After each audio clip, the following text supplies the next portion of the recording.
exceto, por exemplo, um recurso especial extraordinário. Ele é devolutivo também? Se não tem efeito suspensivo? Não. Mas devolve somente a questão de direito, né? Para o STJ e para o STF analisar, porque a questão fática não será analisada.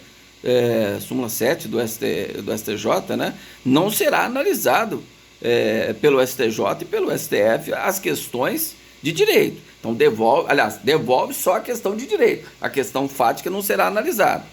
Então, aqui da mesma coisa, só que aqui devolve toda a matéria fática e a matéria de direito. Então, o efeito dele é a regra devolutiva. Poderá dar efeito suspensivo na coerção parcial? Suspender a decisão?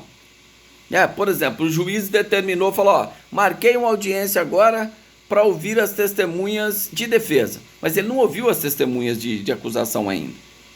Então, você entra com coerção parcial e pede um efeito suspensivo na coerção, o tribunal vai mandar suspender aquela decisão do juiz, até o julgamento da coerção parcial. Esse é o efeito suspensivo.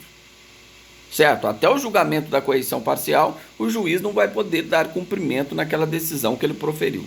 Aí sim nós falamos que a coerção parcial terá o efeito suspensivo, como tem no agravo de instrumento. A possibilidade do tribunal dar efeito suspensivo àquela decisão de primeiro grau, desde que presente os requisitos da cautelar, periculum mora, fumus bonius. Certo? O efeito regressivo é a retratação que tem no agravo de instrumento. Você não tem que comunicar o juiz de primeiro grau que você interpôs o agravo de instrumento no prazo de 3 dias? Para que você tem que fazer isso? E tem que fazer aqui na coerção parcial, porque ela segue o mesmo procedimento do agravo. Por quê? Para o juiz poder se retratar ou não.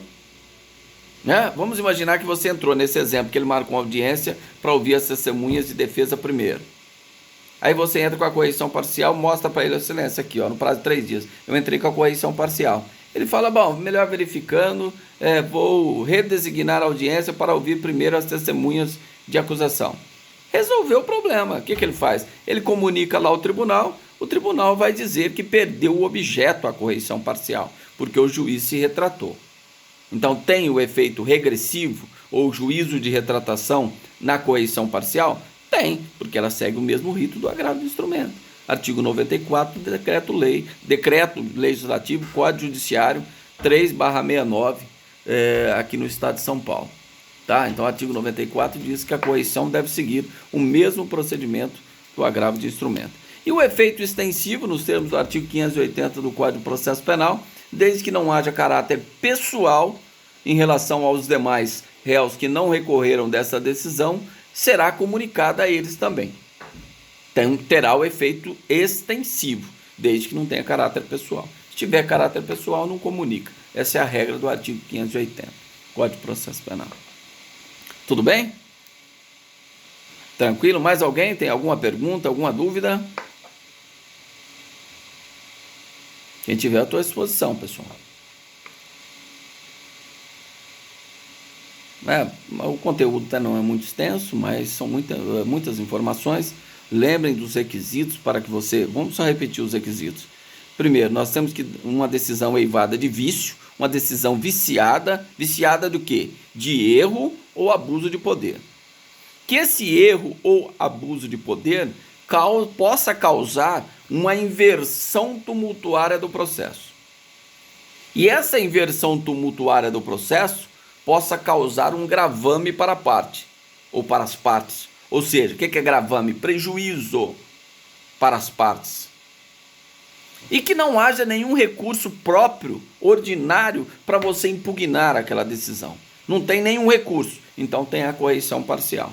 Porque se tiver um recurso falando que naquela hipótese cabe aquele recurso, você tem que utilizar o outro, e não correção parcial, porque ela é absolutamente subsidiária. Certo? E lembrar do erro in procedendo. Erro no procedimento que causa uma inversão tumultuária do processo. Erro injudicando não cabe. Cabe o recurso em relação ao mérito da questão. Aí é erro injudicando. Não cabe correção parcial nesse caso. Tudo bem? Mais alguém tem alguma pergunta, alguma dúvida? Bom, pessoal, nós precisamos programar a nossa prova. Nós podemos fazê-la semana que vem. O que vocês acham? Semana que vem começa a semana de provas, não é isso? E aí, pessoal, o que vocês acham? Tranquilo, tranquilo para a semana que vem, né? E aí a gente combina na próxima aula, então, como que nós vamos fazer essa atividade, como que nós vamos fazer a prova. E aí nós fazemos o trabalho também. Ele pode ser antes ou depois da prova, para compor aquele de 0 a 3 pontos e para a gente fazer a provinha valendo de 0 a 7 pontos. E aí a gente vê como que será realizada esta avaliação. Tá certo? Nossa matéria, estamos bastante adiantados, não, assim, não é que estamos correndo com a matéria, nós estamos explorando os conteúdos, mas estamos bastante adiantados na matéria. Sempre consigo terminar bem o processo penal 2 recursos. Nós ainda temos mandado de segurança, temos habeas corpus, temos revisão criminal, temos embargos infringentes, temos recurso extraordinário, né? Então ainda temos uns recursos ainda de maior extensão para ser estudado ainda, tá bom? Então na próxima aula nossa aqui de processo a gente combina como que será o trabalho e como que será a prova a ser aplicada então na próxima semana. Tudo bem? Eu irei disponibilizar também essa aula para vocês proferida na data de hoje. Alguém tem mais alguma pergunta, alguma dúvida? Tranquilo? Então tá, pessoal, tenham todos uma boa noite e, se Deus quiser, até a nossa próxima aula. Boa noite a todos.